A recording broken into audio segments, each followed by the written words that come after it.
በአንድ ወቅት በፍልስጤም ትልቅ ረሃብ ተከሰተ። በነቢዩ ሱለይማን ዓለይሂ ሰላም ዘመን ነበር። ከወገኖቹ ጋር ወጥተው ዝናቡ እንዲመጣ ለመጸለይ በረሃ ውስጥ ወዳለው ክፍት ቦታ ሄዱ። በድንገት አንድ ጉንዳን በሁለት እግሮቹ ቆሞ እጆቹን ወደ ሰማይ በማንሳት አላህ ሆይ፣ እኛ ከፍጥረታት ሁሉ በጣም ትንሽ ነን፣ ያላንተ ጸጋ መኖር አንችልም።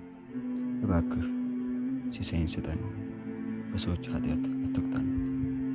እባክህ ዝናቡን አውርድ፣ ዛፎች እንዲበቅሉ፣ እርሻዎች አረንጓዴ እንዲሆኑና እህሎች እንዲገኙ፣ የምንበላውም እንዲኖረን ሲል ነቢዩላህ ሱለይማን የእንስሳትን ቋንቋ ያውቁ ስለነበር ይሰሙታል።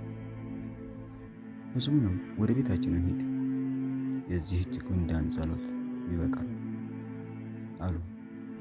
ከዚያም ኃይለኛ ዝናብ ዘነበ እና ሁሉም መሬቱ አረንጓዴና ፍሬያማ ሆነ። የጉንዳኑ ታሪክ ትናንሽ ፍጥረታት እንኳን ወደ አላህ ከጸለዩ ለውጥ ማምጣት እንደሚችሉ ለማስታወስ ነው። አላህ ሁልጊዜ ዱዓችንን የሚሰማ መሆኑን እኛም ቅን ከሆን እንደሚመልስልን የሚያስተምር ታሪክ ነው።